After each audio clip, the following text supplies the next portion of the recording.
She thought she had lost everything when she was thrown off the bus with her kids on a dark highway, but that's where the miracle began that changed her life forever. The driver's shout was sharp and merciless, his voice echoing over the rumble of the engine as the doors hissed open. "Out," he barked, as if Sarah Miller and her children were nothing more than an inconvenience delaying his route. She had no time to plead or explain further. The heavy doors clanged shut, and the bus roared away, its red taillights shrinking until they blurred into the winter fog. For a long moment, Sarah stood still on the edge of the frozen highway, clutching the hands of her daughters as if they might slip away too. The cold air bit into her lungs, raw and punishing, and the cruel reality settled in: they were stranded. The twins, Lily and Lucy, pressed themselves against her coat, their tiny bodies shivering in unison. At just 2 years old, they understood only enough to sense fear. Sarah bent down and tried to smile, smoothing their brown curls with trembling fingers. She whispered that everything would be all right, but the lie trembled in her own voice. Her pocket was empty, her wallet useless now that her ex-husband had frozen every card. She had scraped together what little cash she had for the bus tickets, believing it would be enough to get them to the city where she could start fresh. But the driver demanded more, muttering about extra seats and no free rides for kids, and when Sarah confessed she had nothing left, he gave her a look so dismissive it burned worse than the cold. Then, without hesitation, he put her and her children out in the middle of nowhere. The road stretched endlessly in both directions, silent except for the occasional gust that whipped through the barren trees.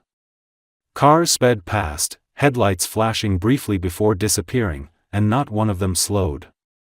Sarah pulled the girls closer, feeling the sting of her own helplessness. She had promised herself she would never let Mark, her ex, see her defeated again, but here she was, standing like a shadow on the side of the highway, wondering if she had made a terrible mistake in running at all. Her breath came in visible clouds as she tried to think of options. There were none. No shelter in sight, no town within walking distance that she could see.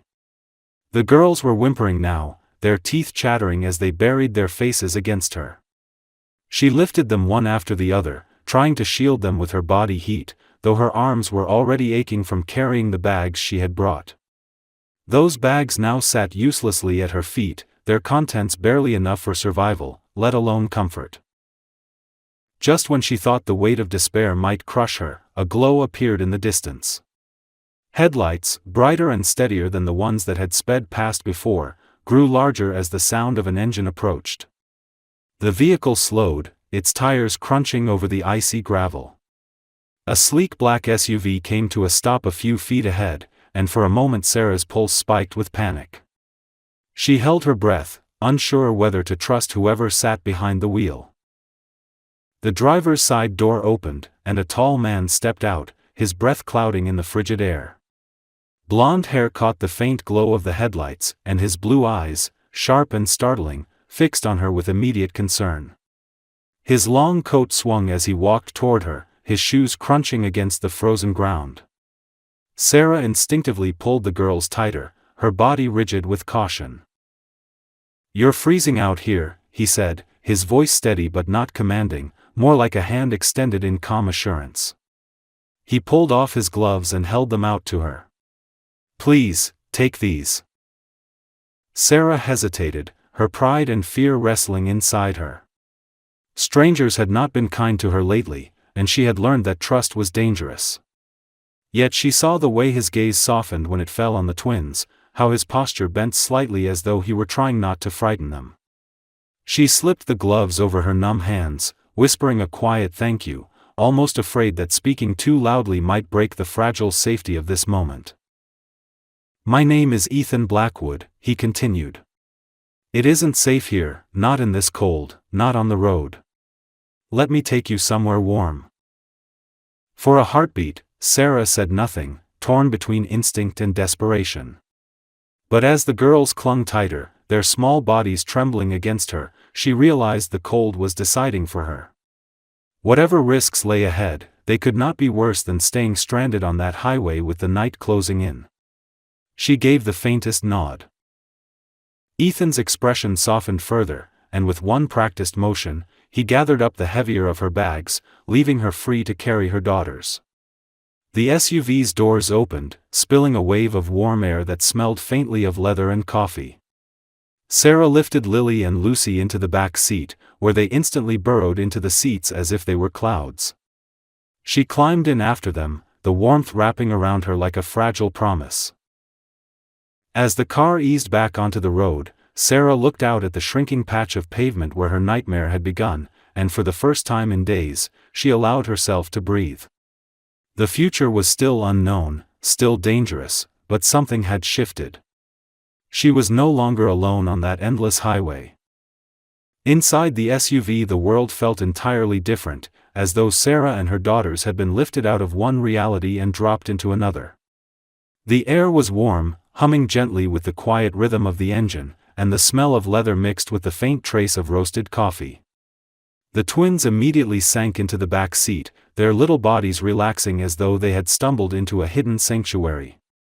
Lily closed her eyes almost instantly, the rise and fall of her chest slowing as sleep claimed her, while Lucy sat upright, wide-eyed, her tiny hands reaching curiously toward the glowing dashboard lights. Every button, every dial fascinated her, as if she had stepped into a magical machine. Ethan glanced back through the rearview mirror, his gaze softening when he saw the children. "There's a gas station not far from here," he said, his tone even and reassuring, as though speaking to someone he had known for years. "We'll stop there for a bit. Hot chocolate, something warm for the girls, maybe a chance for all of you to catch your breath." His words landed gently, without pressure, and yet there was a calm authority in them, the kind that made Sarah feel she could let go of control just for a moment. She sat rigid at first, her arms folded across her chest, uncertain whether it was wise to relax. The adrenaline of the last hour still ran sharp through her veins, and her instincts screamed caution. But the heat from the car seeped into her bones, thawing the ache in her fingers and the stiffness in her joints. For the first time that night, she felt her body begin to unclench. The girls, sensing her shift, melted further into the seats, safe in the cocoon of warmth. When the SUV pulled into the bright glow of the gas station, Sarah blinked against the sudden flood of light. The parking lot was nearly empty, just a few trucks idling on the far side. Ethan killed the engine and turned to her. "Stay here with them. I'll be quick." Before she could protest, he was already out of the car, his stride purposeful as he disappeared into the store. Through the glass she watched him move from aisle to aisle, tall and precise, gathering things with a focus that surprised her. He did not look like a man running an errand, he looked like someone executing a plan. Within minutes he emerged with 2 large paper bags. When he slid back into the driver's seat, the car filled with the comforting smell of cocoa and fresh bread. He handed Sarah 2 steaming cups of hot chocolate with lids too big for the girl's small hands, then pulled out thick fleece blankets, tiny pairs of socks decorated with cartoon animals, and even a pair of soft plush bunnies, one pink and one gray. The twins woke at the smell of chocolate, their eyes wide with sudden delight. Lucy squealed and reached for the pink bunny while Lily clutched the gray one with both arms, as though it were already hers forever. They sipped carefully at the cocoa, noses pink, eyes shining with wonder. For the first time since leaving home, they giggled. The sound was fragile but real, and it wrapped itself around Sarah's heart like a lifeline. She sat there in silence for a moment, overwhelmed by the strange contrast between despair and comfort, between the cruelty of being abandoned on the road and the unexpected kindness of this man beside her. Finally, she found her voice, though it came out quieter than she intended. "Why did you stop?" Ethan's eyes remained on the road as he pulled the SUV back onto the highway. "Because once, when I needed someone to stop, no one did," he said simply. His answer was not rehearsed or polished, but heavy with truth, a fragment of a story left untold. He didn't elaborate, and Sarah did not push. She wrapped the blanket tighter around herself and her daughters, letting the warmth and the cocoa and the safety of the moment sink into her. For the first time in weeks she allowed herself to believe that perhaps this night might not end in disaster, that perhaps the road ahead held more than fear. As the lights of the gas station disappeared behind them, she leaned her head against the cold window, feeling the glass vibrate softly beneath her temple, and allowed exhaustion to pull her slowly toward sleep. The last sound she registered before drifting off was the steady hum of the engine and the quiet breath of the man who had chosen to stop. The clinic smelled faintly of antiseptic and worn linoleum, a mixture that carried both comfort and unease. Sarah sat on the edge of a narrow cot while the twins clung to her sides, their small bodies trembling more from exhaustion than cold now. A nurse bustled around them with gentle efficiency, checking the girls' temperatures, listening to their heartbeats, and murmuring reassurances in a calm, practiced tone. The girls were declared stable, only mild hypothermia, nothing that warm blankets and rest could not cure. Sarah exhaled a breath she had not realized she had been holding, relief making her shoulders sag as though a weight had been momentarily lifted. But her own reprieve was short-lived, because the nurse's eyes lingered on her wrists. The faint yellowing bruises, some fading, others fresh and deep, told their own story, and no amount of tugging at her sleeves could erase what they revealed. Sarah felt the nurse's gaze like a spotlight on a secret she was trying to bury. The woman said nothing, only offered a sympathetic look before slipping out of the room. Minutes later, a tall man in uniform appeared. His badge caught the harsh fluorescent light as he stepped in with quiet authority, introducing himself as Officer Reed. His tone was not harsh or accusing but steady, the kind of voice that coaxed truths out from where they hid. He pulled up a chair, sitting level with her rather than looming over her, and began gently asking questions. Where had she been traveling from? Why was she on the highway with 2 toddlers in the freezing dark? What had led her to this place, this moment? Sarah hesitated, every instinct telling her to stay silent, to protect the fragile privacy she had built around her pain. But there was something in the officer's calm patience that eroded her defenses, and the words began to spill out, halting at first, then faster, as though once the dam cracked there was no stopping the flood. She told him about Mark Dalton, her ex-husband, who had seemed charming and perfect to the outside world but who turned their home into a cage. She told him how he controlled everything, the money, the accounts, the house, and how every attempt to assert her independence was met with icy fury. After the divorce, he had used every legal loophole he could find to trap her, freezing the funds they once shared, threatening court battles he knew she could not afford, and always reminding her that she was powerless. She described the fear that lived in her chest, the way she had spent nights staring at the ceiling, wondering when the next blow would fall, whether in words or fists. Finally, she explained the desperate decision that had brought her here: 2 tickets on a bus, purchased with the last of the cash she had hidden away, a suitcase stuffed with the bare minimum, and a plan that was less a plan than a prayer. She wanted only to get her daughters to the city, to disappear into its anonymity, to find work and scrape together a new life before Mark could track them down. The words caught in her throat as she described how the bus driver had demanded more money, how her empty pockets had betrayed her, and how he had thrown them out as if they were baggage, not people. Officer Reed listened without interruption, his pen moving across the pad in his hand, but his eyes never leaving her face. When she faltered, when the shame of speaking her truth threatened to silence her, he gave a slight nod, urging her to continue. By the time she finished, Sarah felt both lighter and more exposed, as though she had peeled away the last layer of armor she possessed. When the officer left to file his report, the room was quiet again except for the sound of the girl's soft breathing. Sarah lowered her face into her hands, the weight of her situation pressing down harder now that it was spoken aloud. She expected silence, perhaps even judgment, but instead she heard Ethan's voice from across the room. "This is not your fault," he said, the words clear and steady. He had been leaning against the wall, giving her space as she spoke, but now he stepped closer, his expression unreadable yet firm. "The bus driver will answer for what he did, and so will your ex. You won't face this alone." Sarah lifted her head, her eyes narrowing slightly as her instinctive defenses rose again. "I don't need charity," she said quickly, her voice sharp with pride and the fear of being pitted. Ethan did not flinch at her tone. Instead, he leaned forward, his gaze steady, his words deliberate. And I'm not offering it. What I'm offering is safety. 48 hours. Nothing more, unless you want it.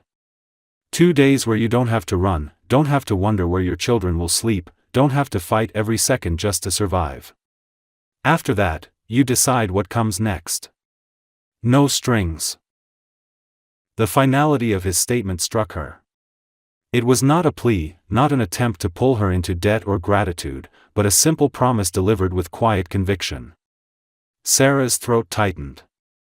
For so long every offer she had heard came with a catch, a hook hidden beneath the kindness, but in his voice she could not detect one. She looked at her daughters curled up on the cot, their tiny hands wrapped around the stuffed bunnies he had bought them, and felt her resolve weaken against the tide of exhaustion and hope. In that moment she realized that survival alone was no longer enough.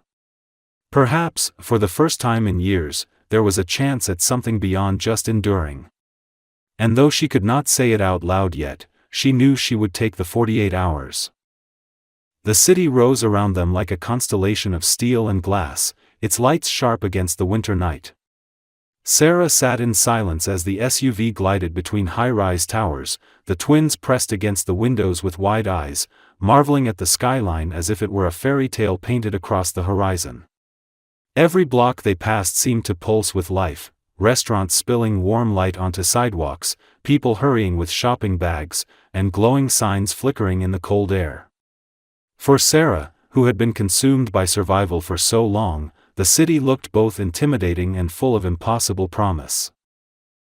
Ethan drove without unnecessary words, giving her space to watch the streets, as though he knew she needed the silence.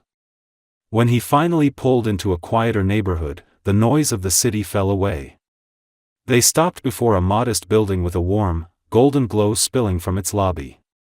Sarah looked at it in confusion, unsure what this stop meant, until Ethan stepped out and opened her door, lifting the heavier of her bags before she could argue. Inside, the building smelled of polished wood and faint lavender, not the sterile scent of hotels she remembered from rushed trips with her ex. The lobby was small, almost homely, with potted plants arranged neatly by the walls and a worn leather couch near the front desk. Behind it, an older man greeted Ethan with a nod, not with the rehearsed politeness of an employee meeting a wealthy client, but with the familiarity of someone who had seen him before. It was clear that Ethan was not simply a guest here, he was someone who belonged. They took the elevator up to a quiet floor, and Ethan unlocked a door to a furnished apartment. The moment Sarah stepped inside, her breath caught. The apartment was simple but warm, soft beige walls, clean linens folded on the couch, a small kitchen stocked with basics, and, most importantly, a second bedroom where 2 small beds sat side by side, each with fresh sheets and tiny lamps shaped like stars. It was not luxury, but it was safe, and for Sarah, that felt richer than any mansion. The twins ran instantly to the bedroom, climbing onto the beds and squealing at the way the little lamps glowed when they pressed the buttons. Their laughter filled the space, so bright it almost hurt Sarah's chest to hear it. She stood frozen, overcome by a mix of gratitude and suspicion, wondering why this man she barely knew would go to such lengths for her. Ethan set her bags down and placed a small white card on the counter. Sarah picked it up almost absent-mindedly, then stopped when she read the words printed in crisp black letters, Ethan Blackwood, CEO, Northbridge Logistics. Her eyes darted to him, her mind struggling to reconcile the man who had bought stuffed animals at a gas station with the polished title staring back at her. "You're a director?" she asked, the words slipping out before she could think. He gave a small, amused smile, as if the question barely scratched the truth. "Chief executive, technically. But right now, I'm someone making sure your girls have warm pajamas." The simplicity of the response disarmed her. He did not deliver it with arrogance or pride, it was said as casually as if he were describing the weather. Still, the reality of his position made her wary.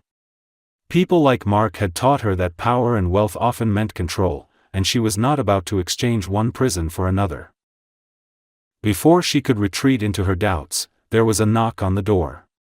Ethan opened it to reveal a tall woman in a gray suit, her presence sharp and professional. Her dark hair was pulled neatly into a bun, and a leather briefcase hung at her side. She introduced herself as Olivia Hunt, an attorney, her voice calm and measured. Sarah stiffened instinctively, bracing for questions she could not answer, but Olivia's expression held none of the judgment Sarah feared. Olivia sat at the small kitchen table, laying out papers with practiced ease. She explained that they would file for a temporary restraining order against Mark, detailing the abuse and the financial control he had exercised. She spoke with quiet confidence about gathering camera footage from the highway to prove the bus incident, and she assured Sarah that she would not be standing alone in front of a judge. Every word was delivered with the certainty of someone who knew the system and knew how to fight within it. As Sarah listened, something shifted deep inside her. She was so used to being cornered, to anticipating the next blow, the next threat, that the idea of someone stepping forward on her behalf felt foreign, almost unreal. The twins padded back into the room, still clutching their new bunnies, their faces flushed with excitement, and Sarah caught sight of their reflections in the window, two little girls, safe for the night, unaware of the storm their mother carried. Her chest tightened with emotion she could not quite name. Part of her wanted to collapse into relief, to let this unexpected alliance carry her forward. Another part wanted to keep her guard up, to remind herself that trust had always been her undoing. Yet as Olivia packed away her papers and Ethan quietly brewed tea in the small kitchen, she realized that for the first time in years she was not calculating her escape route. She was not rehearsing apologies or excuses. She was simply breathing. When Olivia left with a promise to return in the morning, Sarah lingered by the window, watching the glow of the city below. Ethan handed her a cup of tea, his movements unhurried, as if he understood that her world was still balancing on a fragile edge. "This isn't permanent," he said softly. "It's just a place to start. You decide what comes next." Sarah held the cup, feeling the warmth seep into her hands, and for a moment she allowed herself to believe that maybe, just maybe, there was a way forward where she did not have to walk alone. The night was heavy with silence, the kind that creeps into every corner of a strange place and keeps you half awake no matter how safe you try to feel. Sarah lay in the bed provided for her, the soft mattress almost too comfortable after weeks of restless nights. At first she thought she might sleep straight through, but her dreams betrayed her. She jolted awake to the sound of imaginary bus doors slamming shut, the echo of the driver's cruel voice in her ears, and the vision of red taillights vanishing into the distance. Her chest tightened as though she were back on the frozen roadside again, stranded and powerless, the twins crying at her knees. She sat up, her breathing unsteady, and pressed her palms against her face until the trembling slowed. From the other side of the apartment came a muffled voice, calm and deliberate. She held her breath to listen. Ethan was on the phone, his tone quiet so as not to disturb anyone, but the words carried into the stillness. He was speaking with someone named Grace, clearly his assistant, and the fragments of the conversation reached her in measured pieces. He was talking about company buses, about safety regulations, about children.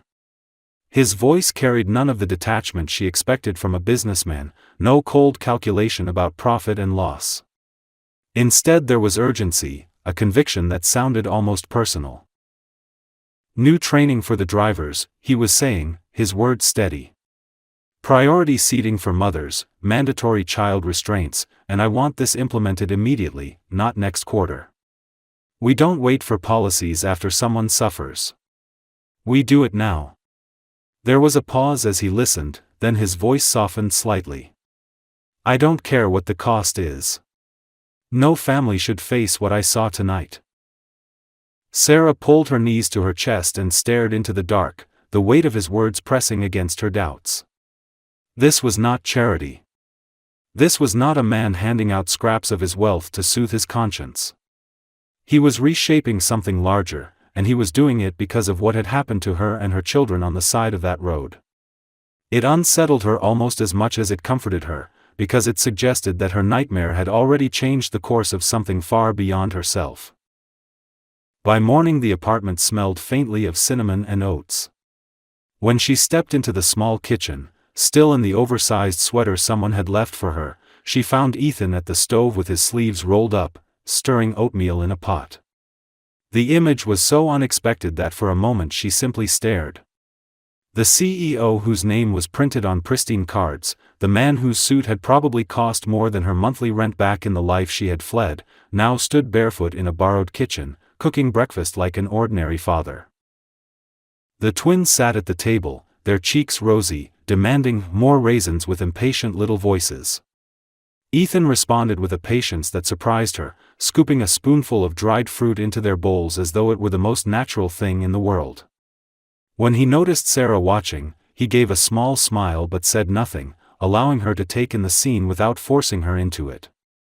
She sat down slowly, feeling awkward and oddly at ease at the same time, the contrast pulling at her in unfamiliar ways.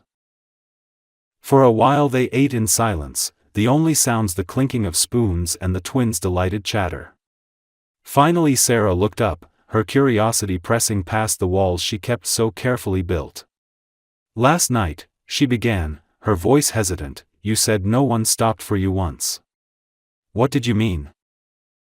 Ethan put his spoon down and leaned back in his chair. His expression grew distant, as though he were reaching for something buried deep in his memory.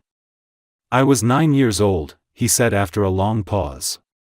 "My mom worked 2 jobs, sometimes 3. One night she was late picking me up from school. I waited at the bus stop, soaked through in the rain, clutching a backpack that weighed more than I did. The bus pulled up, but when the driver saw I didn't have the exact fare, he shut the doors and drove off." He looked at her then, his eyes steady. It was a small thing to him. Just a boy who could catch the next one. But to me, it felt like the world didn't care if I was left behind. That feeling never really left. Sarah listened intently, her fingers tightening around the warm ceramic of her mug. His story was not hers, yet the emotion in it mirrored something in her own life, the countless times she had been dismissed, ignored, left stranded not on a road but in her marriage, in courtrooms, in every place where she had begged silently for someone to see her. She realized then that his actions the night before had not been random. They were born from an old wound, from a promise he had made to himself long before their paths crossed. "You're not doing this for me," she said slowly, the realization settling like a stone in her chest. "You're doing it because you know what it feels like." Ethan gave a small nod. "Helping you is part of fixing something that's been broken for a long time. Not just in me. In the world." The words hung between them, heavy with honesty. Sarah felt her throat tighten. For so long, pity had been the currency others tried to offer her, shallow sympathy that turned to judgment the moment she resisted. But this was different. Ethan's gaze carried no pity, only recognition, as if he understood her in a way she had never allowed anyone to. For the first time in years she felt the faintest thread of trust, fragile as glass but real. She still did not know what this man wanted from her, if anything at all, but she began to believe that maybe his presence in her life was not an accident, not some cruel twist of fate, but the beginning of something that could change everything, not just for her, but for the 2 small girls who now giggled at the table, blissfully unaware of the shadows their mother had been running from. The courthouse was a cold, imposing structure, all marble floors and echoing hallways that seemed designed to intimidate. Sarah held the hands of her daughters as they walked in, though the twins were too young to understand the gravity of the place. They skipped clumsily beside her, their small shoes tapping against the polished tiles, the sound far too innocent for the building's severe atmosphere. Ethan walked beside her but slightly behind, not hovering, not crowding, just close enough to remind her she was not walking into this battle alone. Olivia Hunt, sharp and focused, carried a briefcase in one hand and moved with the confidence of someone who knew exactly where to place her feet in rooms like this. Inside the courtroom, the air was heavy with formality. The judge sat at the bench, her expression stern and unreadable, a woman who had likely heard every excuse, every lie, and every plea imaginable. Mark Dalton arrived late, his entrance as deliberate as everything else about him. He wore a long, expensive coat and a smirk that flickered between arrogance and charm, the kind of expression that once convinced neighbors he was a devoted husband and father. He walked as though the floor itself belonged to him, and when he looked at Sarah, it was with the same cold confidence she remembered all too well, a silent reminder of every time he had told her she could never escape him. The proceedings began, and Sarah felt her stomach twist as Mark's attorney launched into a performance, painting her as unstable, irresponsible, incapable of providing for 2 small children. Mark sat with his hands folded, his voice syrupy when he was called to speak, describing her as emotional and prone to exaggeration. He smiled at the judge as though they were allies sharing an inside joke, as though he expected her to lean in his favor simply because men like him usually got their way. For a moment Sarah's chest constricted, her breath shallow, the weight of his narrative pressing down on her like it always had. But then Olivia stood. Her movements were precise, deliberate, as though she had been preparing for this case her entire career. She began with the bus incident, placing a stack of documents and a flash drive on the judge's desk. Surveillance footage from the highway showed the bus stopping, the doors opening, and Sarah stepping off with her children in the freezing night while the driver waved her away. Officer Reed's written statement confirmed her account, detailing the report he had taken at the clinic. Olivia's voice was calm but unyielding as she spoke of a mother left stranded not because of her own failings but because of cruelty and negligence. Then she shifted to Mark's financial control, laying out bank records that displayed transfers, withdrawals, and the calculated freezing of shared accounts. She highlighted each instance with crisp precision, showing not only the pattern but the intent behind it. This is not the behavior of a father concerned with his children's well-being, she told the court, her words sharp as glass. This is a pattern of manipulation designed to strip a woman of her independence and force her into reliance on him. That is not protection. That is control. Sarah watched Mark's expression falter for the first time, the mask slipping as his jaw tightened. He tried to interject, but the judge silenced him with a raised hand. Ethan remained quiet beside her, his presence steady, a silent anchor keeping her grounded as her ex-husband's carefully built facade began to crack. When the judge finally spoke, her voice was firm and unwavering. She acknowledged the evidence presented, the testimony of Officer Reed, and the clear record of financial abuse. She ruled that the children would remain in Sarah's custody and granted a 6-month restraining order against Mark. The word struck Sarah like a sudden gust of wind, leaving her both dizzy and breathless. For so long she had prepared herself for disappointment, for another loss, that the sound of victory felt almost unreal. As the courtroom emptied, Sarah walked slowly, her knees weak, her daughters tugging at her hands, oblivious to the shift that had just occurred in their lives. Olivia leaned close and murmured, "You're free, for now. He'll try again, but today you won." The words carried both reassurance and warning, but Sarah clung to the first part. Mark passed by them in the hallway, his smile gone, replaced with venom in his eyes. He leaned close enough that only Sarah could hear. "The money will run out," he hissed. "And when it does, you'll crawl back." Before Sarah could react, Ethan stepped forward. He did not raise his voice, did not move with aggression, but his presence was enough to stop Mark in his tracks. His gaze was cold, steady, and without a trace of fear. "She doesn't have to crawl anywhere," Ethan said evenly. "She has choices now. That's something you'll never control again." Mark glared at him, but the authority in Ethan's tone left no room for argument. He turned sharply and strode down the hall, his footsteps echoing with the hollow sound of defeat. Sarah stood there, her heart pounding, her body still trembling from the confrontation. She looked down at her daughters, who were tugging at their bunnies and laughing at something only they understood, and for the first time in years she felt the fragile stirrings of hope that maybe the world could tilt in her favor. She turned to Ethan, her voice quiet but steady. I still don't know why you're doing this, she admitted. Ethan's expression softened slightly, though his posture remained strong. Because someone should have stood up for you long before now, he said. And because no child should watch their mother fight battles alone. Sarah swallowed hard, unable to answer, but in her silence there was a recognition she could not ignore. She was not healed, not safe forever, not free of the man who had haunted her for so long. But she was no longer completely powerless, and that changed everything. The days that followed the court hearing passed in a blur of exhaustion and fragile relief. Sarah spent much of her time simply watching her daughters play, marveling at how quickly children could find laughter again even when the adults around them were carrying the weight of battles. For the first time in months, she allowed herself to breathe without the constant fear that Mark might walk through the door. Still, in the quiet moments, doubt crept in. She wondered how long this reprieve would last, whether she could truly build something new from the ashes of the life she had fled. She told herself not to rely on Ethan, not to let gratitude blur into dependency, but every time she saw him with the girls, patient, kind, and unhurried, her defenses weakened a little more. One crisp October afternoon, Ethan suggested a drive. He offered no details, only a vague smile and the assurance that it would not take long.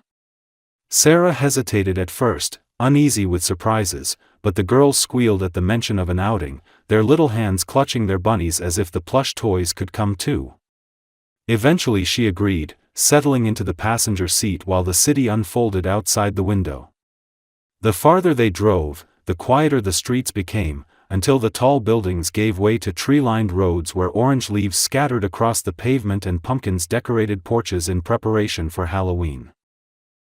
When the car slowed, Sarah felt a strange flutter in her chest. They pulled up to a small house with a pale blue front door and a white porch that looked freshly painted. The lawn was neatly kept, and the path leading to the entrance was lined with lanterns, each one glowing faintly in the afternoon light. The house was modest compared to the skyscrapers they had left behind, but it radiated warmth in a way that made Sarah's throat tighten. There was a sign planted in the yard that read Bridge Lighthouse number 1000. She stared at it, not understanding, until Ethan stepped beside her and explained. 10 years ago I started the Bridge Light Fund, he said, his voice quiet, almost reverent. We buy or build homes for families who are trying to escape abuse, poverty, or anything that keeps them trapped. This one marks our 1000th house. And it's meant for you and the girls. For a moment Sarah thought she had misheard him. She shook her head, laughing in disbelief, though her laughter broke in the middle, sounding more like a sob. That's impossible. We were stranded on a highway just days ago, with nothing but a couple of bags. This can't be real. Ethan's gaze was steady, his expression gentle but unwavering. It's real. Sometimes the world is cruel, but sometimes it can surprise us. This is one of those times. The twins, oblivious to the weight of his words, were already toddling up the path, their little voices chiming with excitement as they tugged at the door. Sarah followed, her steps unsteady, her mind still trying to reconcile the idea of safety being handed to her after so much struggle. When she opened the blue door, the smell of fresh paint and new wood filled her senses. The living room was cozy, with sunlight streaming through wide windows, a rug spread across polished floors, and a couch that looked untouched. In the kitchen, she saw counters that gleamed, cupboards already stocked with basics, and even a small magnet on the refrigerator that read "Today will be better than yesterday."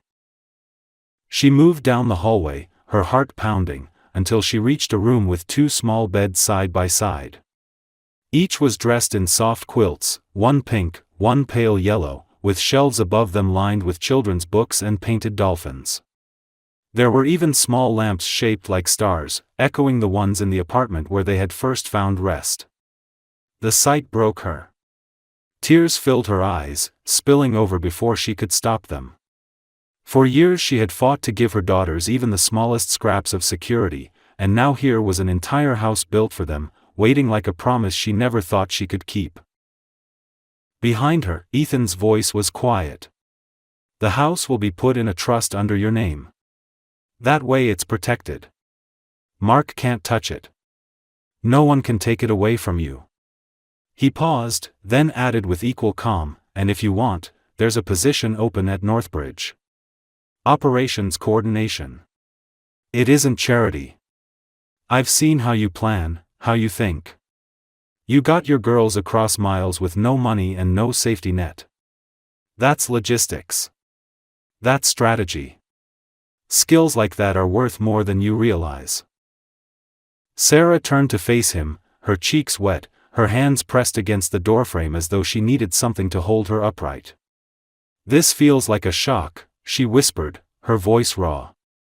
"Not the kind that destroys, but the kind you can't process because it feels too good to be true." Ethan gave a faint smile, one that didn't reach for her gratitude but instead acknowledged the truth of what she felt. "It's supposed to be," he said. "Sometimes the best kind of shock is the one that reminds us the world can be kind, even after everything we've seen." The girls were already bouncing on their new beds, their laughter echoing through the room, their little hands clutching the soft quilts as though they had discovered treasure. Sarah leaned against the wall, her chest heaving with silent sobs that carried both grief and relief. The past had carved deep wounds into her, and the scars would not vanish overnight. But standing there, in a house with a blue door and the sound of her daughter's laughter filling the air, she realized that for the first time in years, she was not standing at the edge of survival. She was standing at the threshold of a future. The year that followed felt to Sarah like learning to breathe again after holding her lungs empty for far too long. The blue house became more than walls and a roof, it became a heartbeat, a sanctuary, a place where mornings began not with fear but with the clatter of cereal bowls and the sound of Lily and Lucy's laughter spilling down the hallway. The girls grew fast, their curls a little longer, their words tumbling over each other in the rush of discovery, and their days filled with drawings of bunnies and chalk pictures across the porch. The once timid children who had clung to her in fear now ran confidently through the yard, their voices carrying into the street like bells. Every time Sarah saw them race barefoot across the grass she felt a pang in her chest, a mixture of joy for what they had now and grief for everything they had been denied before. Her own life changed as steadily as the turning seasons. She began at Northbridge tentatively, taking the position Ethan had mentioned in logistics operations. At first she doubted herself, expecting each day to prove she was unqualified, but instead she discovered that the skills she had honed while surviving under pressure translated into strengths others recognized immediately. She organized routes with precision, anticipated obstacles others overlooked, and coordinated teams with a determination that earned respect. People stopped seeing her as fragile or broken, they saw her as capable, someone who turned chaos into order. The first time she presented a proposal in a meeting and her colleagues nodded in agreement rather than questioning her, she nearly wept in the restroom afterward, stunned by the unfamiliar sensation of being valued. Ethan remained close but never overbearing. He did not dictate her choices, did not press her into gratitude, and did not attempt to mold her into something she was not. Instead he supported quietly, whether by picking up the twins when she had late hours, by leaving books he thought she might enjoy on her porch, or by simply sitting with her on evenings when the past crept back and silence was easier than words. She noticed how he treated everyone around him the same way, with an attention that was neither performative nor fleeting. His wealth, his power, his influence, they were not shields or weapons for him but tools he used as naturally as breathing, as if it had always been obvious that money should serve people, not the other way around. Mark tried to claw his way back into her life through the courts, filing motions, sending letters through lawyers, but each time he was met with resistance. Olivia had become more than just her attorney, she became a fierce ally who anticipated every move, blocking each attempt with unshakable confidence. The restraining order held, and while Sarah knew the threat of him would never vanish completely, she felt no longer cornered. The fear had not disappeared, but it no longer defined her days. Each victory in court was not only a legal triumph but another brick in the wall that kept her daughters safe. As the months passed, Sarah found herself changing in ways she hadn't expected. She laughed more often, not the nervous laugh that used to cover discomfort, but genuine, unguarded laughter that spilled out of her without apology. She began to trust her own judgment again, making decisions without the weight of someone's disapproval hanging over her. Neighbors started coming by the blue house, some with pies or small gifts, some simply curious about the family that had moved in. When mothers from the community discovered what the Bridge Light program represented, they began arriving at her door to ask for advice, for encouragement, for the reassurance that they too could rebuild. Sarah, who once had nothing but fear to offer, found herself speaking words of strength she had not realized were her own. One evening in late summer, after a long day of work and the twins tucked into bed, Sarah stepped onto the porch where Ethan was already sitting. The air smelled of grass and distant rain, and the sky was streaked with the faintest traces of stars.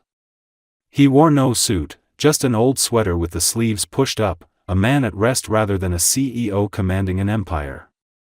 For a while they sat in silence, listening to the quiet, until Sarah spoke the words that had been lingering in her chest for weeks.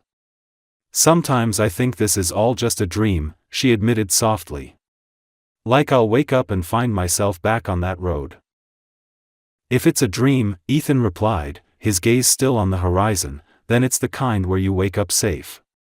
And if it's real, then it's proof that sometimes life gives us another chance when we least expect it."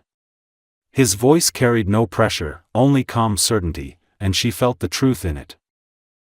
After a long pause he reached into his pocket and placed a small velvet box on the table between them. He did not open it with fanfare, did not kneel or dramatize the moment. He simply let it rest there, his hand withdrawing slowly. "This isn't an answer for you," he said quietly. "It's a question. Do you want this, us, not because you feel you owe me, not because it seems like the right step, but because you truly want it? I'll never ask for a yes built on fear or obligation." Sarah stared at the box, her heart pounding, her mind racing through memories of every man who had demanded something from her, every moment she had been forced into choices that were not her own. This was different. Ethan was not demanding. He was offering. The difference felt so profound she almost wept. Slowly she looked up at him, and for the first time in years her voice carried no hesitation. "I don't choose the miracle," she said, her words steady. "I choose the man who stopped on the highway. And yes, I want this."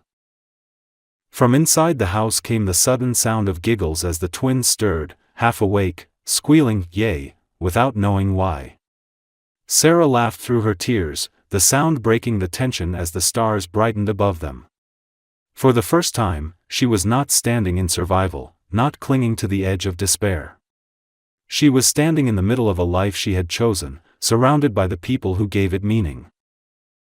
Sometimes shock is not the kind that destroys but the kind that heals, the kind that shakes a life awake in the best possible way. For Sarah Miller, the shock was knowing that the world could be kind again, that love could be safe, and that her daughters would grow up in a house with a blue door where tomorrow was not a threat but a promise.